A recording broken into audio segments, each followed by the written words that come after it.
नमस्कार दोस्तों, सर जी क्लासेस में आपका स्वागत है। तो हम लोग इंडियन पॉलिटी का क्लास डिस्कस कर रहे थे एसएससी जे और सीएचएसएल एग्जाम के लिए। तो अभी तक हम लोगों ने जितने भी लेक्चर इसके बना चुके हैं, तो उसका हमने अलग से प्लेलिस्ट क्रिएट कर दिया है। तो आप लोग जो है डिस्क्रिप्शन बॉक्स में जाना, वहाँ पे आपको लिंक मिल जाएगा। तो जाके आप वहाँ से सारे वीडियो को आप देख सकते हैं। और इसके पहले भी देखिए, हमने 4 सब्जेक्ट ऑलरेडी फिनिश कर दिया है, इकोनॉमिक्स का, बायोलॉजी का, केमिस्ट्री और ज्योग्राफी का। तो ये 4 सब्जेक्ट ऑलरेडी हमने पूरा ख़त्म करा दिया है, आपका पूरा कंप्लीट थ्योरी और प्रीवियस ईयर क्वेश्चन के साथ। तो इनका भी लिंक आपको डिस्क्रिप्शन बॉक्स में मिल जाएगा। वहाँ से जाके आप लोग इन चारों सब्जेक्ट का आप देख सकते हैं। और इनका अलग से पीडीएफ भी हमने प्रोवाइड कर दिया है। तो आप लोग जो है पीडीएफ को भी आप लोग बाय कर सकते हैं। डिस्क्रिप्शन बॉक्स में लिंक इन सभी का दिया हुआ है। और पैरेलली आपका भी जैसे इंडियन पॉलिटी का और ज्योग्राफी का आपका चल रहा है, तो ये जैसे ही फिनिश हो जाएगा, तो रिमेनिंग जो और भी पोर्शन आपके बचे हुए हैं, जैसे हिस्ट्री और स्टैटिक जीके का जो भी पोर्शंस रिमेनिंग है, तो वो भी आपका हम बहुत ही जल्द फिनिश करा देंगे। तो आप लोग बस स्टडी करते रहिए। हमारा ये प्लान है कि एग्जाम से पहले आपका पूरा कंप्लीट जनरल स्टडी का जो पोर्शन है, वो हम आपको करा देंगे टाइम से पहले। तो चलिए स्टार्ट करते हैं हम लोग आज का क्लास। तो पिछले क्लास से मैंने आपको पार्ट 2 सिटीजनशिप के बारे में बताया था। तो आज जो है हम लोग पार्ट 3 देखेंगे फंडामेंटल राइट्स के बारे में, जिसमें कि मेंशन आपका किए गए हैं। तो ये जो है आपका आर्टिकल नंबर 12 से लेकर 35 के बीच में है। तो इनको आपको अच्छे से सुनना है। और जो भी आर्टिकल्स है तो उसको आपको याद करना है। जहाँ पे भी जो भी इंपॉर्टेंट आर्टिकल्स होंगे जो कि एग्जाम में पूछे आते हैं, तो आपको जो है उसको याद करना है। और वो हम सारा इंपॉर्टेंट आर्टिकल्स आपको बताते चलेंगे जो भी हमारा सेशन रहेगा पॉलिटिकल लेक्चर्स में। क्योंकि देखिए आर्टिकल्स बहुत सारे हैं, तो सभी को तो आप याद नहीं कर सकते हैं, लेकिन जो भी इंपॉर्टेंट है, जो एग्जाम में पूछे आते हैं, तो वो चीज़ हम आपको बताते चलेंगे। तो देखिए जो पार्ट 3 है इंडियन कॉन्स्टिट्यूशन के अंदर में, जो जो कि फंडामेंटल राइट्स के बारे में मेंशन की गई है, तो इसको जो है डिस्क्राइब किया गया है मग्न कार्ता ऑफ इंडिया का। तो जब हमारे जो फादर थे इंडियन कॉन्स्टिट्यूशन के, तो इन्होंने जो है सबसे ज़्यादा फोकस किया हुआ था फंडामेंटल राइट्स के ऊपर में। क्योंकि देखिए जो इंडियंस थे, उन्होंने बहुत एट्रोसिटीज़, बहुत यातनाएं सहे थे ब्रिटिश गवर्नमेंट से। उनका जो भी ह्यूमन राइट्स या जो भी फंडामेंटल राइट्स थे पर सिटीजन्स के, तो वो जो है बहुत ज़्यादा वॉयलेट होती थी इससे पहले। और फंडामेंटल राइट इसलिए सबसे ज़्यादा प्रचलित है क्योंकि देखिए ये जो है कॉन्स्टिट्यूशन के द्वारा गारंटीड है और प्रोटेक्टेड है। अगर आपका कोई भी फंडामेंटल राइट्स का अगर हनन होता है, तो आपके पास राइट रहेगा कि आप जुडिशरी को अप्रोच कर सकते हैं उसका इन्फोर्समेंट के लिए। तो इसके कुछ मेजर कैरेक्टरिस्टिक्स होते हैं जो कि आपको यहाँ पे ध्यान से सुनना है। इनसे आपके क्वेश्चन पूछे जाते हैं आपके। तो कुछ ऐसे फंडामेंटल राइट्स होते हैं कि जो कि केवल इंडियन सिटीजन्स को ही अवेलेबल होते हैं। लेकिन कुछ ऐसे भी फंडामेंटल राइट्स हैं आपके मेंशन किए गए हैं कि जो कि ऑल पर्सन्स के लिए, वो चाहे इंडिया का सिटीजन्स हो या फिर कोई फॉरेनर्स हो या फिर कोई भी लीगल पर्सन्स हो, जैसे कि कॉरपोरेशन का या कंपनीज का, तो सभी के लिए इक्वली वो एप्लीकेबल होता है। और जो भी फंडामेंटल राइट्स है, तो वो सारे के सारे जस्टिसिएबल है। जस्टिसिएबल कहने का मतलब है कि अगर मान लीजिए किसी भी पर्सन का, अगर उसके फंडामेंटल राइट्स का अगर वायलेशन होता है, तो उसके पास राइट रहेगा कि वो जो है कोर्ट में जा सकता है उसका इन्फोर्समेंट के लिए। फिर उसके बाद अगला पॉइंट देखिए कि जितने भी फंडामेंटल राइट्स है, तो उसको जो है डिफेंड किया जा सकता है और उसको जैसे गारंटेड प्रोवाइड की जाती है सुप्रीम कोर्ट के द्वारा। तो अगर कोई भी एग्रीड पर्सन होगा, तो वो डायरेक्टली सुप्रीम कोर्ट में जा सकता है उसको इन्फोर्समेंट कराने के लिए। फिर इसके बाद देखिए कुछ जैसे कि अगर ऐसे सिचुएशंस होते हैं कंट्री में, जैसे मान लीजिए नेशनल इमरजेंसी की सिचुएशन अगर है, तो उस समय जो है फंडामेंटल राइट जो है तो वो सस्पेंड किए जा सकते हैं। तो ये कॉन्स्टिट्यूशन के अंदर मेंशन किया गया हुआ है। एक्सेप्ट कुछ आर्टिकल्स है इसमें, जैसे कि आपका आर्टिकल नंबर 20 और 21। तो ये जो है ड्यूरिंग इमरजेंसी के समय भी इनको सस्पेंड नहीं किया जा सकता है। तो ये चीज़ आपको याद रखना है यहाँ पे।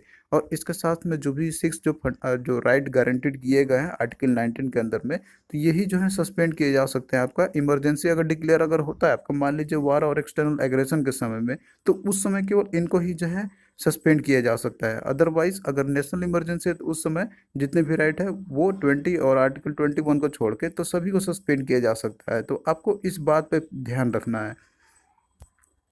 तो आइए अब हम लोग यहाँ पे देखते हैं कि जो फंडामेंटल राइट्स है, तो उसको किस तरीके से क्लासिफाई किया गया हुआ है। तो ओरिजिनली देखिए जब कॉन्स्टिट्यूशन का जब निर्माण हुआ था, तो उस समय 7 फंडामेंटल राइट जो है प्रोवाइड किए गए थे कॉन्स्टिट्यूशन के द्वारा। लेकिन जो है बाद में एक फंडामेंटल राइट है जैसे आपका राइट टू प्रॉपर्टी, तो इसको जो है डिलीट कर दिया गया था फंडामेंटल राइट से by 44th constitutional amendment act of 1978। तो इसको जो है अब लीगल राइट बना दिया गया, ये एक फंडामेंटल राइट नहीं रहेगा कि आर्टिकल 300A के अंदर में इसको जो है अब लीगल राइट बना दी गई है। तो एट प्रेजेंट में अभी केवल मात्र 6 फंडामेंटल राइट है। तो वो 6 फंडामेंटल राइट्स कौन कौन से हैं? तो पहला आपका जैसे राइट टू इक्वालिटी हो गया, जो कि आर्टिकल नंबर 14 से लेके 18 के बीच में है। तो इसमें देखिए राइट टू इक्वालिटी कहने का मतलब होगा कि इसमें जो भी मेंशन किए गए हैं तो वो इक्वालिटी के बेसिस पे सारे चीज़ प्रोविजंस रहेगा, वो चाहे आपका कोई भी चीज़ हो, पब्लिक एम्प्लॉयमेंट का हो या फिर और भी किसी भी टाइप का हो, तो इक्वालिटी को दिखाएगा इसमें कि सभी लोग जो समान होंगे वो चाहे किसी भी रेस्पेक्ट में हो। फिर अगला इसमें देखिए जो क्लासिफिकेशन आपका राइट टू फ्रीडम का है, तो राइट टू फ्रीडम है तो इसमें आर्टिकल नंबर 19 से लेकर 22 के बीच में है। तो इसमें हर एक चीज़ के लिए सभी पर्सन्स के लिए फ्रीडम होगा, वो सेटल कर सकते हैं कहीं भी। तो ये सारा चीज़ मेंशन किया गया जो कि हम लोग आगे इसको एक एक करके देखेंगे। फिर अगला देखिए क्लासिफिकेशन है तीसरा, राइट अगेंस्ट एक्सप्लॉयटेशन। तो राइट अगेंस्ट एक्सप्लॉयटेशन के अंदर में ये जो आर्टिकल नंबर 23 और 24 के अंदर में मेंशन किया गया हुआ है कि कुछ ऐसे प्रोविजंस दिए गए हैं कि अगर किसी का जैसे एक्सप्लॉयटेशन किया था, जैसे चाइल्ड लेबर का या फोर्स्ड लेबर का, तो उसको प्रोहिबिट करती है। फिर अगला देखिए चौथा आपका है right to freedom of religion. तो रिलीजन के ऊपर में कितना फ्रीडम दिया गया है, कौन पीसफुली असेंबल कर सकता है, तो ये सारा चीज़ इसमें अंदर में मेंशन किया गया आपका आर्टिकल नंबर 25 से लेकर 28 के बीच में। तो ये आप लोग ये ग्रुप आप लोग याद रखना, ये भी आपसे पूछा जाता है कि right to freedom of religion जो आर्टिकल नंबर कितना से कितना के बीच में आपका दिया हुआ है, तो 25 28 के बीच में है। तो उसी तरीके से इनमें से किसी भी टाइप से पूछा जा सकता है आपका। और पांचवा है कल्चरल एंड एजुकेशनल राइट्स है, तो आर्टिकल नंबर 29 से लेकर 29 और 30 में दिया हुआ है आपका। और फिर जो आखिरी आपका है राइट टू कॉन्स्टिट्यूशनल रेमेडीज, तो ये जो है आर्टिकल 32 में मेंशन किया गया है। तो इन सारे को हम लोग एक एक करके स्टडी करेंगे हम लोग। तो आइए अब हम लोग यहाँ पे सबसे पहले देखते हैं राइट टू इक्वालिटी के बारे में, जो कि आर्टिकल नंबर 14 से लेके 18 तक के बीच में मेंशन की गई है। तो आपको यहाँ पे सारे आर्टिकल को याद करना है, 14, 15, 16, 17 और 18 इसमें क्या मेंशन किया गया हुआ है, तो ये चीज़ आपसे पूछा जाता है। और यहाँ पे राइट टू इक्वालिटी है, तो इसमें देखिए जितने भी फंडामेंटल राइट्स दिए गए हैं यहाँ पे, तो वो इक्वालिटी को इम्फेसिस करता है, जो भी चीज़ प्रोवाइड की गई है। तो पहला देखिए जैसे आर्टिकल नंबर 14 आपका है, तो इसमें ये मेंशन किया गया है कि आर्टिकल 14 सेज दैट कि state shall not deny to any person equality before law और the equal protection of laws within the territory of India. तो इसमें देखिए टर्म स्टेट आपका दिया हुआ है। तो स्टेट हम लोग ये जरूरी नहीं है कि जो आप राज्य बोलते हैं आप इस राज्य में रहते हैं तो वही स्टेट हो। स्टेट का मतलब होता है वो चाहे कोई भी अथॉरिटी हो, कोई भी एडमिनिस्ट्रेटिव बैकग्राउंड हो या एरिया हो, ऐसे हो कि जो वहाँ पे अगर कानून बनती है और उसके बिहाफ में अगर इंडियन सिटीजन्स इफेक्ट होते हैं, तो वो उन सभी को स्टेट बोला जा सकता है। चाहे मान लीजिए कि पार्लियामेंट है आपका, या फिर कोई लोकल अथॉरिटी है, छोटा सा म्यूनिसिपल कॉरपोरेशन है, या फिर पंचायती राज सिस्टम जहाँ भी रन करती है, तो उन सारे चीज़ को टर्म जो है स्टेट डिफाइन किया गया हुआ है।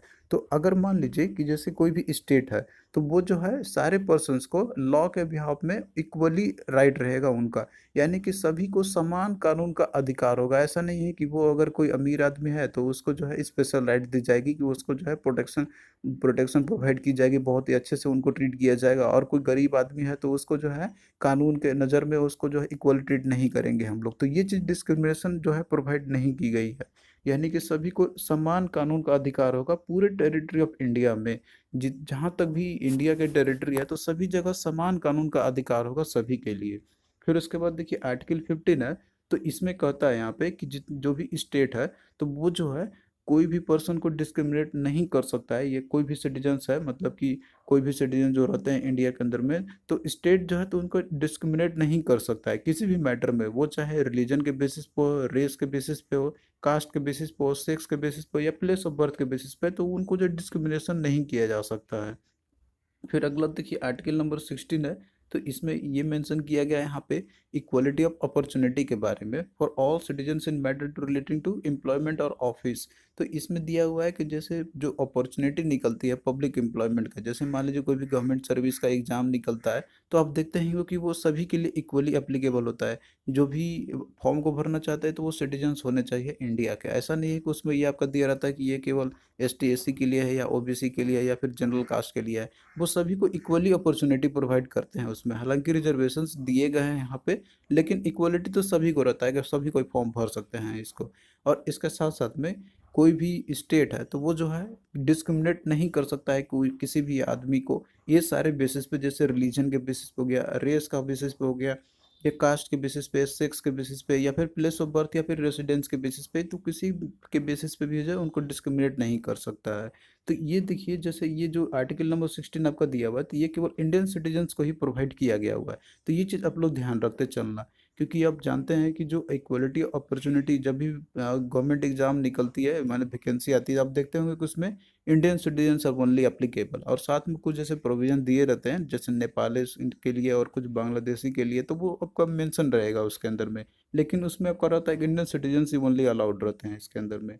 फिर अगला देखिए आर्टिकल 17 है, इसमें मेंशन किया गया आपका abolition of untouchability and forbids it's practice in any form. तो इसमें देखिए जो अनटचेबिलिटी के बारे में मेंशन किया गया है कि उसको एबोलिश किया गया हुआ है।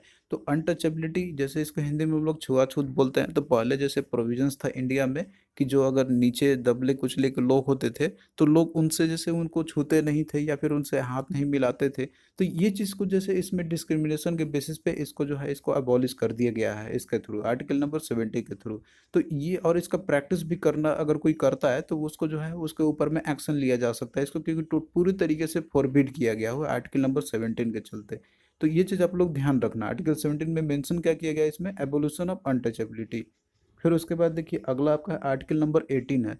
तो आर्टिकल 18 में जो है इसमें दिया हुआ है आपका कि article 18 prohibits the state from conferring any title on any body whether citizen और ए फॉरेनर। तो इसमें जो है टाइटल को इसमें एबॉलिश किया जा रहा है, यानी कि कोई भी अगर मान लीजिए स्टेट है तो वो अगर कोई टाइटल जैसे कॉन्फर करता है किसी भी पर्सन को या कोई भी सिटीजन या फॉरेनर्स को, तो वो जो है उसको प्रोहिबिट करती है।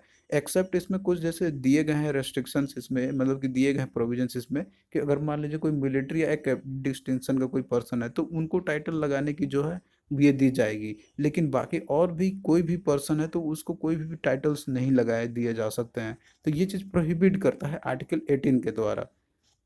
क्योंकि देखिए अगर कोई आर्टिकल लगा मतलब कि जैसे कोई टाइटल लगा के अगर कोई चलता है कोई भी पर्सन, तो उसको जैसे वो सोचेगा कि हम तो स्पेशल प्रिविलेज क्लास के हैं, तो फिर इक्वलिटी कहाँ होगा सिटीजन्स के बीच में। तो इसीलिए जो है आर्टिकल 18 इसको प्रोहिबिट करता है किसी भी पर्सन को टाइटल लगा के चलने के लिए। तो ये चीज़ आप लोग ध्यान रखना। तो ये जैसे प्रोहिबिट करता है यहाँ पे एवोल्यूशन ऑफ टाइटल का आर्टिकल नंबर 18। तो इस तरह से आप यहाँ पे देख सकते हैं, यहाँ पे जो आर्टिकल नंबर 14 से लेके 18 तक है, तो इन सभी में इक्वलिटी को ही फोकस किया गया हुआ है यहाँ पे। तो इसीलिए जो है राइट टू इक्वलिटी के अंदर में इन सारे को रखा गया हुआ है। तो ये चीज़ आप लोग अब ध्यान रखना सारे चीज़ को। फिर नेक्स्ट देखिए राइट टू फ्रीडम है, जो कि आर्टिकल नंबर 19 से लेकर 22 के बीच में मेंशन की गई है। तो आर्टिकल 19 जो है तो ये 6 राइट्स को गारंटी करता है सारे सिटीजन्स को। तो ये कौन सा है, यहाँ पे आपका दिया हुआ जैसे दिया आपका इसमें कि right to freedom of speech and expression. तो ये चीज़ आप बहुत ही न्यूज़ में भी आपका रहता है कि जैसे अधिकार होगा सारे लोगों को कि वो जो है कुछ भी बोल सकता है और एक्सप्रेस कर सकता है, अपना ओपिनियंस दे सकता है, वो किसी भी मैटर के ऊपर हो, बट विथ रिजनेबल रेस्ट्रिक्शंस। ऐसा नहीं है कि आपको जो है पूरी तरीके से छूट दी गई है कि आप लोग कुछ भी बोल सको, लेकिन इतना दिया गया कि आप कोई भी जैसे गवर्नमेंट है या फिर कोई भी ऑर्गेनाइजेशन हो तो उसके ऊपर में आप अपना कमेंट दे सकते हैं, उसको आप क्रिटिसाइज कर सकते हैं, बट विथ रिजनेबल रेस्ट्रिक्शन के साथ में। तो ये चीज़ जो है freedom of speech and expression जो आपका आर्टिकल 19 के अंदर मेंशन किया गया है आपका। फिर इसके अलावे right to assemble peacefully and without any arms. अब ये चीज़ भी आप लोग देखे होंगे कि जैसे कोई भी ऑर्गेनाइजेशन होता है या फिर कोई भी स्टूडेंट यूनियन होते हैं या फिर कोई भी छोटे दल होते हैं, तो वो आपस में एक जगह पे असेंबल करते हैं, और ताकि वो उनका मकसद होता है कि लोगों का हेल्प करना। तो वो असेंबल कर सकते हैं लेकिन बिना किसी आर्म्स के। अपने पास वो उनको कोई भी जैसे आर्म्स नहीं रखना है, अगर रखना भी है तो उसके लिए लाइसेंस लेना होगा। अगर कोई आर्म्स रखता है बिना लाइसेंस का तो वो जो है फिर उसके ऊपर में एक्शन लिया जा सकता है। तो ये चीज़ आपका मेंशन किया गया है। फिर अगला देखिए कि राइट टू फॉर्म एसोसिएशन और यूनियंस। तो कोई भी जैसे एसोसिएशन या यूनियन बनाना चाहता है तो वो जो है परमिट किया जा सकता है, तो ये राइट दिया गया है उनको। फिर अगला देखिए कि right to move freely throughout the territory of India. तो जैसे कि आप जानते हैं कि इंडिया में यदि आपको कहीं भी जाना है तो उसके लिए कोई भी वीजा पासपोर्ट की जरूरत नहीं होती है, क्योंकि ये जो है राइट टू फ्रीडम के अंदर में आपका दिया हुआ है कि आप जो है freely throughout the territory of India में आप कहीं भी फ्रीली आप मूव कर सकते हैं। इसके लिए आपको कोई भी वीजा पासपोर्ट की जरूरत आपको नहीं है। फिर अगला देखिए इसमें है right to reside and settle in any part of the territory of India. यानी कि इसमें मेंशन किया गया आपका यहाँ पे कि इंडिया के किसी भी टेरिटरी में आप कहीं पे भी आप जो है वहाँ पे रिसाइड कर सकते हैं, रह सकते हैं और वहाँ पे आप सेटल हो सकते हैं। तो ये चीज कॉन्स्टिट्यूशन के द्वारा आपको दी गई है, ये राइट्स आपको प्रदान की गई है। कोई भी आपको फोर्स नहीं कर सकता है कि आपको उस जगह को छोड़ने के लिए, या फिर जो है वहाँ पे आपको प्रेशराइज नहीं कर सकता है कि तुम यहाँ पे सेटल मत हो। क्योंकि ये ऐसा अगर होता है तो आप जो है इसको जुडिशरी में अपना इन्फोर्समेंट के लिए चैलेंज कर सकते हैं। फिर अगला देखिए right to practise any profession और to carry out any occupation trade और बिजनेस। तो ये भी आपको राइट दिया गया है कि आप किसी भी तरह के प्रोफेशन को प्रैक्टिस कर सकते हैं, या फिर आप कोई भी ऑक्यूपेशन या बिजनेस या ट्रेड आप करना चाहते हैं तो आप कर सकते हैं। इसमें कोई भी जो है आपको रोकेगा नहीं करने से। तो ये सारे जो है फ्रीडम के अंदर में आपके दिया, राइट टू फ्रीडम के अंदर में आपके दिए गए हैं, जो कि आर्टिकल 19 में आपको मेंशन किया गया है। अब इसी में देखिए आर्टिकल 19A में फ्रीडम ऑफ प्रेस मेंशन किया गया है आपका। तो ये जो है तो freedom of speech and expression के अंदर भी इसको भी मेंशन किया गया हुआ है। क्योंकि जो प्रेस जो होते हैं तो वो भी अपना एक्सप्रेशन देते हैं, पॉलिटिकल पार्टीज को क्रिटिसाइज करते हैं। तो ये सारी चीजें फ्रीडम ऑफ प्रेस जितने भी है उनके तो आर्टिकल 19A के अंदर भी मेंशन ये किया गया है सुप्रीम कोर्ट के द्वारा। तो ये चीज आप लोग याद रखना, ये क्वेश्चन पूछा जाता है आपसे। फिर देखिए आर्टिकल नंबर 20 है। तो आर्टिकल नंबर 20 है तो इसमें ये प्रोटेक्शन प्रोवाइड किया जाएगा, जितने भी कोई भी कन्विक्ट होगा वो अगर कोई मान लीजिए अपराध करता है तो उसके ऊपर में मान लीजिए कि जैसे वो अगर कन्विक्ट हो चुका है कोई भी अपराध के लिए, तो उसको जो है प्रोटेक्शन प्रोवाइड की जाएगी हर एक रिस्पेक्ट में। तो यहाँ पे देखिए ये चीज किया गया है कि कोई चीज कोई पर्सन अगर अपराध करता है तो उसको हर समय प्रोटेक्शन प्रोवाइड की जाएगी। तो ये चीज मेंशन इसमें किया गया हुआ है। ऐसा नहीं है कि जैसे अगर उसके ऊपर में अगर अपराध सिद्ध हो गई है तो उसको जो है किसी भी तरीके से ट्रीट किया जा सकता है। तो ये चीज उनको भी प्रोटेक्शन प्रोवाइड करती है। तो ये चीज जैसे कि आर्टिकल 20 जो है आपका, तो ये इमरजेंसी के दौरान भी इसको सस्पेंड नहीं किया जा सकता है। आपका आर्टिकल 20 और 21 जो कि आपने वहां पे देखा था। तो ये चीज आप लोग इसको याद रखना, ये चीज आपसे पूछा जाता है। और ये जो है कन्विक्शन फॉर ऑफेंसेस के लिए, तो ये सभी के लिए इक्वली एप्लीकेबल है। और ये इसके अंदर में ये भी जैसे कि प्रोटेक्शन प्रोवाइड किया गया हुआ है कि कोई भी अगर आर्बिट्री और इसके साथ साथ में कोई एक्सेसिव पनिशमेंट है कोई भी एक्यूज पर्सन को, तो उनको इनके ऊपर में भी प्रोटेक्शन प्रोवाइड की गई है। तो कोई भी अगर एक्सेसिव पनिशमेंट भी किया होगा तो उस केस में भी जो है उसको प्रोटेक्शन प्रोवाइड की जाएगी। ऐसा नहीं है कि उसको खुलेआम छोड़ दिया जाएगा, पब्लिक हाथ में दे दिया जाएगा कि आप लोग जो है इसको मारो पीटो या कुछ भी करो। तो सभी के लिए जो है इसमें प्रोवाइड किया गया है ये जैसे प्रोविजंस है कि उनको प्रोटेक्शन तभी भी प्रोवाइड किया जाएगा। वो जो भी लॉ के अकॉर्डिंग होगा पनिशमेंट, तो वो उन्हीं के अकॉर्डिंग उनको दिया जाएगा। फिर नेक्स्ट देखिए जो आर्टिकल नंबर 21 है तो ये डील करता है protection of life and personal liberty. जैसे आपकी जो लाइफ है तो उसको प्रोटेक्शन प्रोवाइड की जाएगी, और साथ में आपकी जो भी विचार है या कि यानी कि जो आप जो भी रहना चाहते हैं तो आप पूरे स्वतंत्र तरीके से आप रह सकते हैं, अपने खुले विचार से आप रह सकते हैं। कोई भी आपको ऊपर में इन्फोर्स नहीं कर सकता है कि आपको इस तरीके से रहना है या उस तरीके से रहना है। आपके ऊपर है कि आप किस तरह से जीना चाहते हैं। तो ये पूरी तरह से आज़ादी रहेगी, यानी कि आपके पास जो है पर्सनल लिबर्टी रहेगी। तो ये आर्टिकल 21 आपको डील करता है। ये तो ये चीज़ भी जैसे फंडामेंटल राइट जो है आपका नेशनल इमरजेंसी के समय भी ये जो है सस्पेंड नहीं की जा सकती, आर्टिकल 20 और 21। तो ये चीज़ आप लोग याद रखना, राइट टू लाइफ और पर्सनल लिबर्टी का। क्योंकि देखिए ये जब नेशनल इमरजेंसी एक समय जब लगी हुई थी, जब इंदिरा गांधी की सरकार थी, तो उस समय देखे थे कि बहुत सारे जो लोग थे तो उनको जबरदस्ती जेल में भरा जा रहा था। तो उस समय क्या था, उनका जो लाइफ था और जो पर्सनल लिबर्टी थी उनकी, जो स्वतंत्र जो आज़ादी थी उनकी रहने की, वो हनन हुआ था उस समय। तो इसी के ऊपर में इन्फोर्स करते हुए जो है इसको अब नेशनल इमरजेंसी के समय सस्पेंड नहीं किया जा सकता है, आर्टिकल 20 और 21। तो ये इक्वली अवेलेबल है सारे सिटीजन्स को, चाहे वो सिटीजन्स हो या फिर फॉरेनर्स हो, सभी के लिए इक्वली एप्लीकेबल है। और इसी में देखिए आर्टिकल 20A के अंदर में ही ये राइट है एलिमेंट्री एजुकेशन का, जो कि ये पहले जो है ये पहले आपका डीपीएसपी के अंदर में आया करता था, यानी कि directive principle of state policy के अंदर में रहता था ये। लेकिन इसको भी जो है फंडामेंटल राइट के अंदर में डाल दी गई है, आर्टिकल 21 के अंदर में आती है ये। इसमें दिया हुआ है right to elementary education. Elementary education कहने का मतलब है यहाँ पे कि जैसे कोई छोटे जो बच्चे होते हैं तो उनको जैसे एजुकेशन का राइट होगा, तो उनको जो है स्टेट स्टेट मतलब कि कोई भी अथॉरिटीज है, लोकल गवर्नमेंट है, या कोई भी जो है आपका जो कि लॉ बनाती है जिसके चलते लोगों के ऊपर में उनके जैसे कि वो अफेक्ट होते हैं, तो वो जो है उसके पास ये मतलब कि रहेगा, उनको फ्री और कंपलसरी एजुकेशन प्रोवाइड करना है जितने भी चिल्ड्रन है, और ये एज ग्रुप जैसे कि 6 से लेकर 14 ईयर्स तक के बीच में है, तो उनको जो है ये जरूरी है कि उनको एलिमेंट्री एजुकेशन प्रोवाइड किया जाए। तो ये चीज इसको डाल दी गया है यहाँ पे आर्टिकल 20 ए के बी 20 ए में। तो ये फिर इसलिए रखा गई है क्योंकि देखिए जो एजुकेशन है चिल्ड्रन का, उनका उस समय टाइम होता है कि वो जो है एजुकेशन प्राप्त करे, ताकि जो है वो और भी कोई काम में इधर उधर ना रहे। उनका इस समय स्टेज होता है कि वो लर्न करे, कुछ सीखे। इस समय उनकी ये सबसे पहले जो उनका होता है यहाँ पे कि उनको एजुकेशन चाहिए। तो इसीलिए इसको डीपीएससी से हटा के इसको ये फंडामेंटल राइट के अंडर में डाल दी गई है कि अगर इसका मान लीजिए कि कोई अगर स्टेट नहीं प्रोवाइड करता है तो उसके ऊपर जो है एक्शन लिया जा सके और कोर्ट में चैलेंज किए जा सके। फिर अगला देखिए आर्टिकल 22 जो है, तो ये डील करता है protection against arrest and detention in certain cases में। तो कोई केसेस होते हैं, कोई सर्टेन केसेस होता है वहां पे कि उनको जैसे अरेस्ट कोई पर्सन करता है किसी को, तो उन केस में उनको प्रोटेक्शन प्रोवाइड की जाएगी।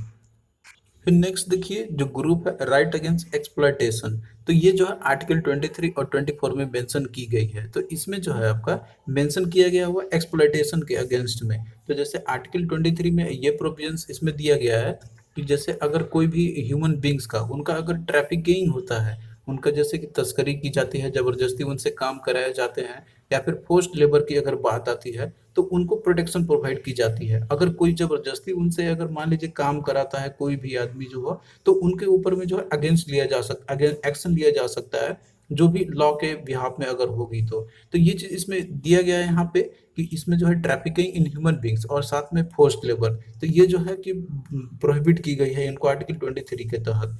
अगर कोई ऐसे कानून को मतलब तोड़ता है या फिर ऐसे काम करवाते हैं, या फिर कोई फोर्स्ड लेबर का काम करवाता हो, या फिर ह्यूमन ट्रैफिकिंग का करता हो, तो उनको जो है इस ऑफेंस के लिए पनिश किया जा सकता है। तो ये सारे लॉ के अकॉर्डेंस में होगा। फिर आर्टिकल 24 जो आपका मेंशन इसमें किया गया यहाँ पे, तो इसमें जो है ये प्रोहिबिट किया गया हुआ है कि employment of children below the age group of 14 years in any factory mines और any other activities like construction और वर्क ऑन रेलवे। तो इसमें ये दिया गया है, प्रोहिबिट किया गया है इसमें कि कोई भी अगर एज ग्रुप चिल्ड्रन अगर है, कोई अगर एक्टिविटीज में लगे हुए हैं, एम्प्लॉयमेंट में लगे हुए हैं जो कि वो 14 साल से कम है, तो अगर वो किसी भी जगह पे काम करते हैं जो कि खतरा हो, जहाँ पे थोड़ा सा उनको जैसे फैक्ट्री का, माइन का, या फिर और भी कोई हजार्डस एक्टिविटी जो कंस्ट्रक्शन का या फिर रेलवे का काम हो, तो वहां पे उनको नहीं लगाया जा सकता है। और ये प्रोहिबिट करता है इस कॉन्स्टिट्यूशन के तहत। अगर कोई मान लीजिए इसको जैसे कि अगर करवाता हो जबरदस्ती, तो उसके ऊपर भी एक्शन लिए जा सकते हैं।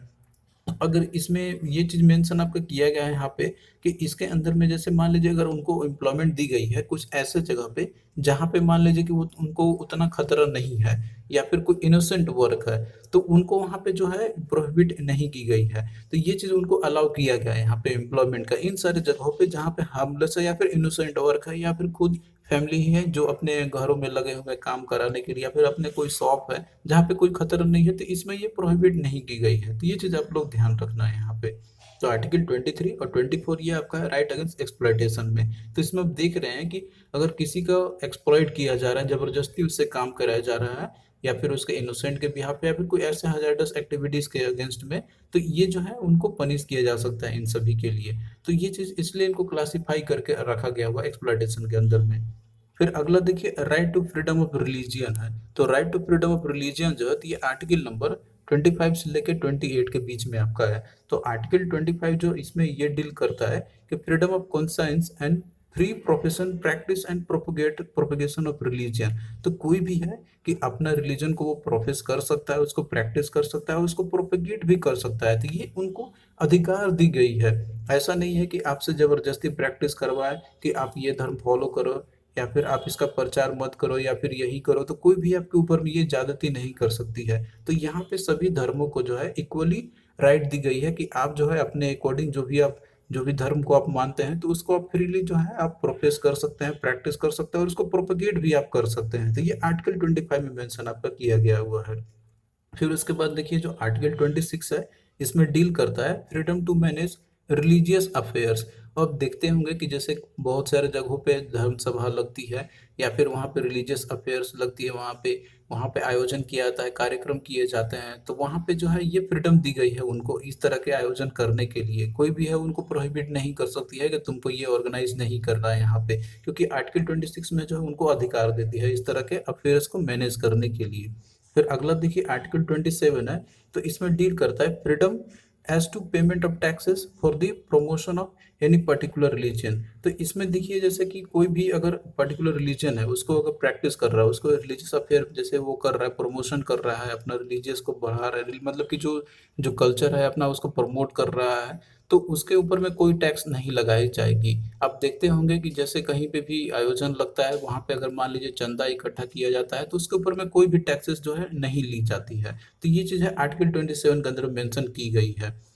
फिर अगला देखिए आर्टिकल 28 आपका जो है, तो इसमें डील किया गया है freedom as to attendance at religious instruction और religious worship in certain educational institutions. तो इसमें देखिए यहाँ पे दिया हुआ है कि फ्रीडम दिया गया है कि जैसे कोई भी रिलीजियस इंस्टीट्यूशंस है या फिर रिलीजियस वर्शिप है, तो सर्टेन एजुकेशन इंस्टीट्यूशंस में तो वहाँ पे जो है अटेंडेंस आप करें या ना करें, तो ये चीज़ उनको फ्रीडम दी गई है। इसके साथ साथ में रिलीजियस वर्शिप का आपके ऊपर में कोई बाध्य नहीं कर सकता है कि आपको पर्टिकुलरली यही जो है रिलीजियस को आपको मानना है। तो ये सारे फ्रीडम दिए गए हैं। तो ये सब आप देख सकते हैं कि जो फ्रीडम आपका है तो रिलीजन से ही रिलेटेड है, तो इसलिए आर्टिकल 25 से 28 के बीच में आपका है। फिर नेक्स्ट देखिए कल्चरल एंड एजुकेशनल राइट्स, जो कि आर्टिकल नंबर 29 और 30 में मेंशन किया गया हुआ है। तो आर्टिकल 29 इसमें मेंशन किया गया आपका यहाँ पे कि it provide that any section of the citizen residing in any part of India having a distinct language script और culture of its own shall have the right to conserve the same. तो मान लीजिए कि कोई भी person हो India में कहीं भी रहता हो, वो सिटीजन अगर है इंडिया का, तो वो जो है अपना उसका डिस्टिंक्ट जैसे उसकी लैंग्वेज होती है, उसकी स्क्रिप्ट या कल्चर होगी, तो उसका जो है वो उसको राइट के मतलब कि उसके पास राइट होगा कि उसको कंजर्व करके रख सकता है, उसको फॉलो कर सकता है, उसको प्रैक्टिस कर सकता है। उसके पास ये अधिकार दिए गए हैं। तो वो अपना जो भी उसके अकॉर्डिंग उसके जो भी कल्चर होंगे, जो भी लैंग्वेज होंगे, तो उसको जो है अपना फ्लुएंटली जो उसको बोल सकता है, उसके वो कंजर्व करके रख सकता है, आगे चल के वो अपना प्रैक्टिस कर सकता है, उसके ऊपर में कोई भी जो है ये जो है पर दबाव नहीं डाल सकता है। तो ये चीज मेंशन किए गए हैं कल्चरल और एजुकेशनल राइट्स के रिलेटेड है आपके। फिर आर्टिकल 30 जो है आपका, इसमें जैसे कि दिए गए हैं स्पेशल राइट दिए गए हैं माइनॉरिटीज के लिए, जो कि उन्हीं के लिए स्पेसिफिकली अवेलेबल है। तो उनका जैसे कुछ रिलीजियस और लिंग्विस्टिक बेसिस पे दी गई है, उनको राइट दी गई है। जैसे कि पहला आपका इसमें कि all the minorities shall have the right to establish and administer educational institution of their choice। यानी कि अगर वो अपने अपने अपने सोच का या फिर अपने तरीके से कोई भी एजुकेशन इंस्टीट्यूशन को जैसे वो चलाते हैं, इस्टेब्लिश करते हैं, तो अपने चॉइस का, तो वो उसको कर सकते हैं, इसके ऊपर में कोई बाध्य नहीं कर सकता है। तो ये चीज स्पेशल माइनॉरिटीज के लिए ही दी गई है। माइनॉरिटीज हम लोग इंडिया में बोलते हैं, हम लोग हिंदू यहाँ पे है मेजोरिटी में, तो बाकी हिंदू को छोड़ के जितने भी रिलीजियस और भी दूसरे रिलीजन हैं, तो सभी जो है माइनॉरिटी के अंदर में आते हैं। तो उनके पास भी अधिकार दी गई है कि वो जो है इस्टेब्लिश कर सकते हैं और एडमिनिस्टर कर सकते हैं अपना एजुकेशन इंस्टीट्यूशन को अपने चॉइस के अकॉर्डिंग, कोई उनको बाध्य नहीं कर सकता है इस तरह से रोकने के लिए। फिर अगला इसमें दिया हुआ है कि इन ग्रांटिंग एड, जैसे कि अगर सहायता प्रदान करनी होगी स्टेट के द्वारा जो है, तो वो डिस्क्रिमिनेट नहीं कर सकता है। कोई भी एजुकेशन इंस्टीट्यूशन है जो माइनॉरिटी के द्वारा मैनेज की जाती है उनके द्वारा, तो उसके ऊपर में स्टेट जो है डिस्क्रिमिनेट नहीं कर सकता है अगर उसको सहायता प्रदान करनी हो तो स्टेट की तरफ से। तो ये सारे राइट दिए गए हैं आपके कल्चरल एजुकेशनल राइट्स के अंदर में। तो आर्टिकल जो 30 जो आपका है यहाँ पे, तो ये कन्फाइंड है ओनली टू माइनॉरिटीज, यानी कि वो उनको दी गई है कि जो माइनॉरिटी में रहते हैं इंडिया में, वो चाहे रिलीजियस या लिंग्विस्टिक बेसिस पे हो। और ये जो है किसी भी और सेक्शन जो मतलब सिटीजन है इंडिया के अंदर में, उनको ये नहीं दी गई है छूट। तो ये चीज आप लोग ध्यान रखना। फिर अगला देखिए राइट टू कॉन्स्टिट्यूशन रेमेडीज, जो कि आर्टिकल 32 में मेंशन आपका किया गया हुआ है। तो आर्टिकल 32 जो है, तो ये जैसे कि डील करता है आपका right to move to the supreme court for the enforcement of fundamental rights including the writs of. तो यहाँ पे देखिए जैसे फंडामेंटल राइट्स का अगर आपका कोई हनन होता है, तो आपके पास ये अधिकार है कि आप सुप्रीम कोर्ट में आप मूव कर सकते हैं उसको इन्फोर्समेंट करने के लिए। और साथ में कुछ ऐसे भी रिट्स है जो प्रोविजन है इसके अंदर में, जैसे आपका हॉबियस कॉर्पस है, मैंडामस है, प्रोहिबिशन है, सर्टिलरी है और कोवारेंटो है। तो इनके साथ साथ में फंडामेंटल राइट्स के अगर कोई हनन आपका होता है, तो आप जो है सुप्रीम कोर्ट में मूव कर सकते हैं। तो ये चीज देखिए जो है आपके जो रेट्स है यहाँ पे जो 5 तरीके के होते हैं, तो ये हम लोग आगे इसको डिस्कस करेंगे नेक्स्ट लेक्चर में। तो इसमें आपका दिया गया है, यहाँ पे आपका कॉन्स्टिट्यूशनल रेमेडीज 32 में दिया गया, आपका मेंशन किया गया है। तो इसलिए doctor B are Ambedkar ji ने इसको हार्ट एंड सोल कहा था कॉन्स्टिट्यूशन का, क्योंकि इसमें ये प्रोविजंस मेंशन किए गए हैं आपके कि फंडामेंटल राइट का यदि आपका हनन होता है तो आप जो है सुप्रीम कोर्ट में मूव कर सकते हैं उसका इन्फोर्समेंट करने के लिए। तो इसलिए इसको बोले गए हैं हार्ट एंड सोल। तो ये चीज़ आप लोग ध्यान रखना। तो आई होप कि जितना चीज मैंने आपको बताया आपको समझ में आया होगा। अब यहाँ पे हम लोग क्वेश्चंस करते हैं जो कि आपके पूछे गए थे प्रीवियस ईयर में। तो पहला क्वेश्चन देखिए कि which one of the following does not come under social rights. तो सोशल राइट्स के अंदर में कौन सा नहीं आता है। तो सोशल राइट में देखिए सबसे पहले आप ये जानिए कि सोशल राइट होता क्या है। इसका मतलब होता है कि बहुत सारे राइट्स जो पर्सन्स को प्रोटेक्ट करता है उनके लाइफ के लिए, या फिर और जो भी नेसेसिटीज होते हैं उनके लाइफ के लिए, जैसे कि उनको एक एडिक्वेट क्वालिटी ऑफ लाइफ वो जी सके, उनको जब मिल सके। तो ये सारे चीज आते हैं सोशल राइट्स के अंदर में। जैसे कि मान लीजिए राइट टू लाइफ हो गया, इसके अलावा राइट टू कल्चर और एजुकेशन का हो गया, राइट टू रिलीजियस फ्रीडम का हो गया। तो ये सारे जो है उनके सोशल राइट से रिलेटेड आपके हैं। लेकिन इसमें जो आपका राइट टू वोट आपका दिया हुआ है तो ये ह्यूमन राइट्स के अंदर में आपका आता है ये। तो ये आपका क्या होगा कि ये सोशल राइट के अंदर में नहीं आएगा, तो ऑप्शन ए इसका राइट हो जाएगा। और बाकी जैसे right to life, right to religious freedom, right to education and culture है, तो ये सारे जो है सोशल राइट्स के अंदर में ये आते हैं। फिर नेक्स्ट देखिए कि which article of the constitution of India insures the freedom of press. तो देखिए फ्रीडम ऑफ प्रेस जो आपका है ये, तो ये आर्टिकल 19A में इसको इंक्लूड किया गया हुआ है। तो राइट आंसर ऑप्शन सी आपका हो जाएगा, जैसे कि मैंने आपको वहाँ पे बताया भी था। तो देखिए जो प्रेस है आपका, तो जैसे ये राइट एक्सप्रेशन के अंदर में आते हैं ये। तो कॉन्स्टिट्यूशन ऑफ इंडिया ने आर्टिकल 19A में जो है इनके ऊपर में रखा गया है कि जो भी सिटीजन्स है तो उनके पास, जैसे उसमें आपको मेंशन किया गया था 19 में कि freedom of speech and expression का, तो जिसमें कि राइट टू प्रेस भी इसको इंक्लूड किया गया हुआ है यहाँ पे। तो सुप्रीम कोर्ट के द्वारा जो है इसको इंक्लूड की गई थी और ये वारंटी उनको वारंट किया गया हुआ था। क्योंकि जो प्रेस होते हैं तो वो भी अपना जैसे कि उनको अपना ही व्यूज देते हैं, अपना ही वो एक्सप्रेशन करते हैं और वो क्रिटिसाइज भी करते हैं। कोई गवर्नमेंट हो चाहे वो कोई भी एजेंसी हो तो उनके ऊपर में वो क्रिटिसाइज भी करते हैं उसको। तो ये चीज़ जो है फ्रीडम ऑफ एक्सप्रेशन के और स्पीच के अंदर में ही उनको रखा गया है इसीलिए। तो आर्टिकल 19 में फ्रीडम ऑफ प्रेस आपका मेंशन किया गया है, जो कि आपको मैंने ऑलरेडी बताया हुआ था। फिर अगला क्वेश्चन देखिए कि in Indian constitution as per the fundamental rights prohibition of forced labour is. तो प्रोहिबिशन ऑफ फोर्स्ड लेबर जो है तो ये क्या है। तो इसमें देखिए ये आपका किसके अंदर में आता था, राइट अगेंस्ट एक्सप्लॉयटेशन के अंदर में आपका आता था। तो राइट आंसर ऑप्शन सी आपका हो जाएगा। तो ये चीज आप क्लासिफिकेशन देखा होगा आपने, तो वहां पे आप लोग इजिली कर सकते हैं। राइट टू इक्वालिटी में तो आएगा नहीं, right to freedom of religion में तो है नहीं, राइट टू कॉन्स्टिट्यूशनल रेमेडी में तो आपका होगा नहीं। तो एक्सप्लॉयटेशन के अंदर में ही आएगा आपका। और फोर्स्ड लेबर ऐसे ही आपका आ रहा है यहाँ पे कि जैसे जबरदस्ती वो काम कराना, तो एक्सप्लॉयटेशन के अंदर में ही आएगा आपका।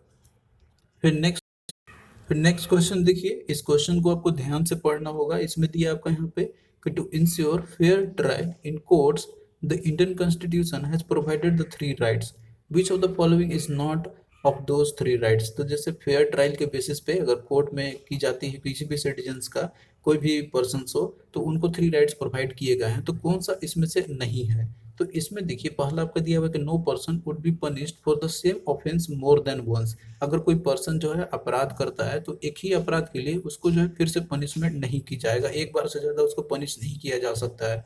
तो ये तो फेयर ट्रायल के अंदर में उनको राइट दी गई है। फिर अगला देखिए कि no person born in India will be tried under the foreign laws. कोई पर्सन है इंडिया में जैसे उसने जन्म लिया हो यहाँ पे, तो उसको जो फॉरेन लॉ के बेसिस पे उसको ट्राई नहीं किया जाएगा। तो ये चीज मेंशन नहीं आपका किया गया हुआ है। तो यही जो है ये थ्री राइट्स में जो कि मतलब नहीं मेंशन किया गया है। तो ये चीज आपका राइट आंसर हो जाएगा। और बाकी इसमें आपका दिया हुआ है इसमें कि no law shall declare any action as illegal from the back date. यानी कि कोई भी जैसे लॉ है तो वो जो है उसको इलीगल नहीं डिक्लेयर किया जाएगा, बैक डेट के अगर बेसिस पे उसको बनाया गया हुआ है। तो ये प्रोविजंस भी है इसके अंदर में। फिर अगला देखिए दिया हुआ है कि no person shall be asked to given evidence against himself और हरसेल्फ। तो किसी भी पर्सन को बाध्य नहीं किया जा सकता है कि वो खुद अपने अगेंस्ट ही जो है एविडेंस प्रदान करे या फिर अपने तरफ से ही। तो ये चीज जो है फेयर ट्रायल के अंदर में राइट दी गई है। अब लेकिन इसमें ये दिया हुआ है, आप लोग इसको आसानी से एलिमिनेट भी कर सकते थे। इसमें दिया आपका कि no person born in India will be tried under the foreign law. तो फॉरेन लॉ का तो हम लोग यहाँ पे पालन तो करते हैं नहीं हम लोग, क्योंकि हम लोग स्वतंत्र है पूरी तरीके से, हम लोग इंडिपेंडेंट कंट्री है, सॉवरन हम लोग। इसलिए हम लोग बोलते हैं कि हम लोग किसी भी दूसरे कंट्री के बाध्य नहीं है कि उनका हम पालन करें। तो आप इसी से थ्रू इसको आप एलिमिनेट कर सकते थे। फिर अगला देखिए कि the fundamental right to move freely throughout the territory of India is what type of right. तो जैसे इसमें दिया आपका फंडामेंटल राइट आपका दिया हुआ है कि right to move freely throughout the territory of India. तो ये आपका किस तरह का राइट है? तो ये जो है आपका right to liberty and personal freedom का उसके में आपका दिया हुआ है, ये मतलब उसके अंदर भी आपका राइट है। तो राइट ऑप्शन आपको ये हो जाएगा। और right to equality, right against exploitation, right to constitutional liberty, तो ये तो है नहीं। तो इजिली आप लोग इसको एलिमिनेट कर सकते हैं सारी चीज। फिर अगला देखिए कि which of the following is the guardian of fundamental rights. तो फंडामेंटल राइट्स के गार्जियन कौन है? तो इसका देखिए जुडिशरी आपका हो जाएगा, ऑप्शन डी हो जाएगा। कि अगर मान लीजिए कोई फंडामेंटल राइट का हनन होता है तो उसको प्रोटेक्शन कौन प्रोवाइड करेगा? जुडिशरी। फिर नेक्स्ट देखिए article 23 and 24 in Indian constitution deals with the. तो आर्टिकल 23 और 24 जो है आपका है, तो ये राइट अगेंस्ट एक्सप्लॉयटेशन के अंदर मेंशन की गई है। तो राइट आंसर ऑप्शन ए इसका हो जाएगा। तो इस तरीके से देखिए हमने यहाँ पे पूरा फंडामेंटल राइट डिस्क्राइब कर दिया है, पूरा डिस्कस हमने कर लिया है। तो आप लोग को कैसा लगा ये लेक्चर, आप लोग कमेंट करके ज़रूर बताना। और इसी तरीके से आगे हम लोग कंटिन्यू करते रहेंगे। तो चलिए दोस्तों, फिर मिलते हैं नेक्स्ट वीडियो में, तब तक के लिए बाय।